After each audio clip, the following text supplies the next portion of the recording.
picked up, if you've looked at any of my literature on my website, that I am a master personal trainer and I help 40 to 60 year olds permanently remove bad backs, bad necks, diabetes, IBS, and then get through that kind of phase which everybody goes through called middle-age spread, middle-age lethargy, when stuff starts to go wrong. This morning I'm going to talk to you about the back pain side of what we do, and I'm going to go back to some of the real basics of rehabilitating any injury, but particularly long-term back pain. It's important to understand that there are 5 stages of rehabilitation. The first stage is to remove pain, and swelling. The second stage is then to improve the range of motion and flexibility. The third stage is to improve strength and begin proprioception or balance training. The fourth stage is then very much about balance training and proprioception, but then looking ahead towards sport-specific or life-specific training. And then the fifth stage is the gradual return to full activity. Now, in a sporting context, that's relatively easy to understand, particularly if you're thinking about bad knees or ankles or bits and pieces like that. And obviously the first stage of that with regard to getting in control of pain and reducing swelling is relatively straightforward in the back as well. Range of motion is an interesting one, and that's basically how much the body moves or how much the back will move, side to side, front to back.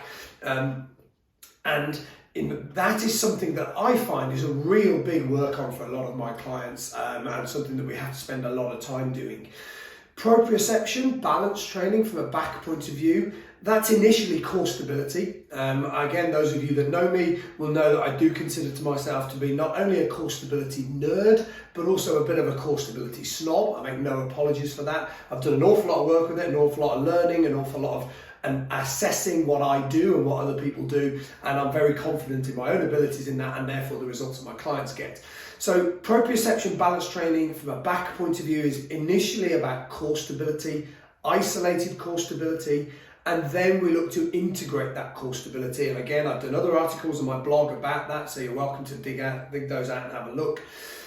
Then the more integrated proprioception and balance training is then about core stability with bigger movements, holding your core stable whilst your arms move, whilst your legs move, whilst you sort of do other activities, and then building up the strength as we go to get back into ordinary everyday life. And that can be everything from picking up a vacuum cleaner or a suitcase to doing gardening or to playing with kids or anything else along those lines. So from a back point of view, the rehabilitation follows those 5 stages, but it is a little bit more specific, and perhaps you have to think a little bit more. Again, if you've read many of my articles or my videos, you'll also know that from a stage 1 point of view in reducing swelling, I actually look at that from a nutritional point of view as well as just a musculoskeletal point of view. So I'm not just looking at the discs and the facet joints and the spine and the skeleton. I'm also looking at the digestive system, the large intestine, the small intestine, because that can all contribute to creating stability in the core later on. So I would integrate that as a very much my holistic way of looking at things.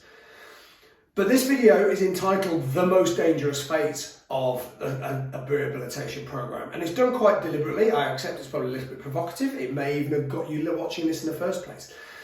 And I want you to understand that the most dangerous phase in any rehab is when you have lost pain, but you haven't got stability.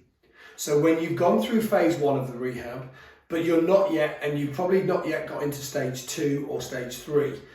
As soon as that pain goes, a human being's motivation drops. It's natural, it's instinctive, it happens in everybody. And it's that point when you're pain-free, but not strong and stable, that you end up dropping off the things that you should be doing, not doing the work that you should be doing, and you end up then in a cycle of feeling like you're getting better, then re-injuring, doing a bit of rehab, feeling like you're getting better, then re-injuring, and you feel like that's never going to come back from there. So one of the reasons I work with my clients for a longer period of time, and it's happened to me twice in the last 7 days alone, is because you get that opportunity to look clients square in the eyes and say, you are now in that most dangerous phase. You are able to do what you want to do, but you are not strong, you are not stable, and you will go back to being in pain and being unhappy and miserable if you don't carry on doing the good work that you've already been doing. So just a little bit of insight from me. I've been doing this nearly 20 years now, and I do think it's a really important lesson for anybody that's recovering from any injury, but particularly long-term back pain, to actually make sure they're aware of.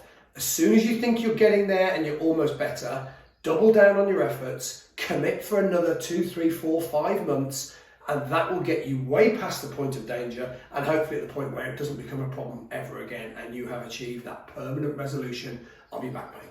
Hope that's been useful. Any questions, please drop me some comments below, and also you can email me jim@jtethos.com. Thank you very much.